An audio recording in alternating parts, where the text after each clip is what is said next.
Assalamualaikum warahmatullahi wabarakatuh.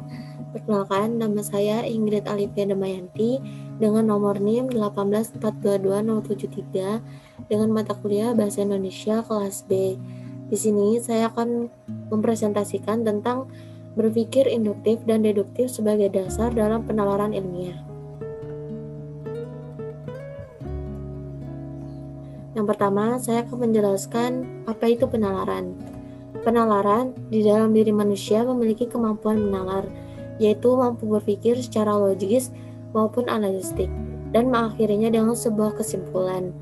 Maka dengan demikian, hal yang bersifat abstrak mampu dikembangkan oleh mereka pada tingkatan yang dapat dipahami dengan mudah.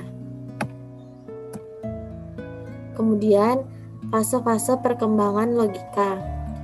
Pada pembahasan logika tersusun setidaknya ada 3 poin, yaitu yang pertama konsep atau istilah, yang kedua proporsi atau kalimat pernyataan, dan yang ketiga yaitu silogisme atau paragraf.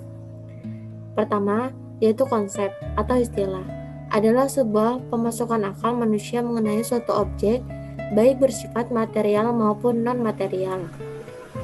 Untuk yang kedua, yaitu proporsi atau kalimat pernyataan. Itu dimaksud adalah suatu pemikiran yang dinyatakan dalam bentuk bahasa, meskipun tidak semua yang ada pada pemikiran manusia itu dapat diungkapkan dengan kata-kata. Dan yang ketiga yaitu silogisme atau paragraf. Itu merupakan suatu pemikiran yang terbentuk dari hubungan dua buah proporsi. Pada perkembangannya, logika sebagai suatu cara untuk berpikir dan tidak bisa terlepas dari pengaruh pemikiran dari silogismenya Aristoteles. Yang kedua, perkembangan berikutnya itu rentang waktu antara abad 13 sampai dengan abad 15 yang dipengaruhi oleh Roger Bacon dan Petrus Hispanus.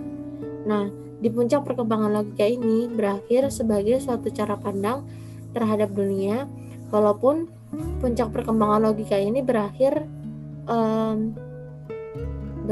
itu tidak membuahkan sebuah tindakan. Nah, setidaknya itu hanya akan menjadi sebuah pikiran yang belaka dan tidak menutup kemungkinan untuk berakhir dalam sebuah tindakan yang konkret. Mungkin tindakan konkret itu akan dibangun dalam bentuk konten yang lebih spesifik seperti sebuah penelitian ilmiah. Kemudian yang ketiga yaitu hubungan logika dengan filsafat. Di sini dinyatakan bahwa ilmu selalu diartikan sebagai sebuah alat yang digunakan untuk mengetahui segala hal yang belum diketahui. Logika dapat diartikan sebagai sebuah penalaran yang sistematis untuk tercapainya ilmu yang benar. Filsafat adalah ilmu yang tidak dapat didefinisikan secara pasti, dan pada perkembangannya, filsafat seringkali dikatakan sebagai kakak kandung dari logika.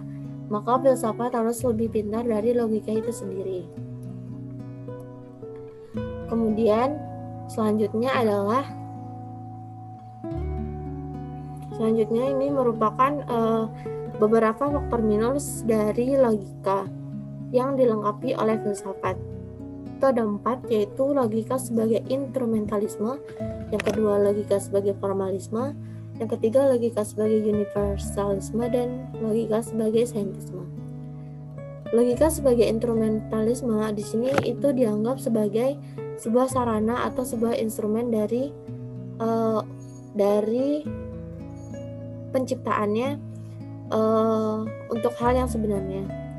Dan yang kedua logika sebagai formalisme itu merupakan logika yang mengikuti hukum pikir dan seseorang dapat mencapai pada suatu kebenaran. Dan yang ketiga yaitu logika sebagai universalisme. Itu mengatakan bahwa pengetahuan merupakan hasil dari pekerjaan yang mencapai derajat kebenaran universal. Dan yang keempat yaitu logika sebagai saintisme. Ini merupakan pengetahuan yang ada pada derajat keilmuan tertinggi yaitu sains. Dan posisi logika sendiri itu merupakan alat kontrol dan ilmu pengetahuan, namun logika tidak sepenuhnya sebagai dasar dari sains yang ada. Yang keempat, yaitu penalaran deduktif atau rasionalisme atau logika minor. Nah, di sini penalaran deduktif adalah cara berpikir yang bertolak belakang dari sebuah pernyataan yang bersifat umum untuk mencapai sebuah kesimpulan yang memiliki makna yang lebih khusus. Dan yang terakhir yaitu penalaran induktif atau empirisme logika mayor. Nah, di sini dijelaskan bahwa penalaran induktif merupakan bagaimana kita cara berpikir untuk mengambil suatu kesimpulan dari pengamatan terhadap hal yang bersifat partikular ke dalam gejala yang bersifat umum. Jadi dapat disimpulkan bahwa penalaran induktif dan deduktif itu memiliki kekurangan dan kelebihannya masing-masing, yang dimana keduanya telah memberikan corak bagaimana cara berpikir ilmiah modern pada saat ini. Dan tujuan dari itu adalah untuk mendapatkan metode penalaran ilmiah yang menghendaki suatu kebenaran yang rasional dan faktual. Mungkin sekian presentasi dari saya. Mohon maaf jika ada salah kata dan kurang dimengerti. Wassalamualaikum warahmatullahi wabarakatuh.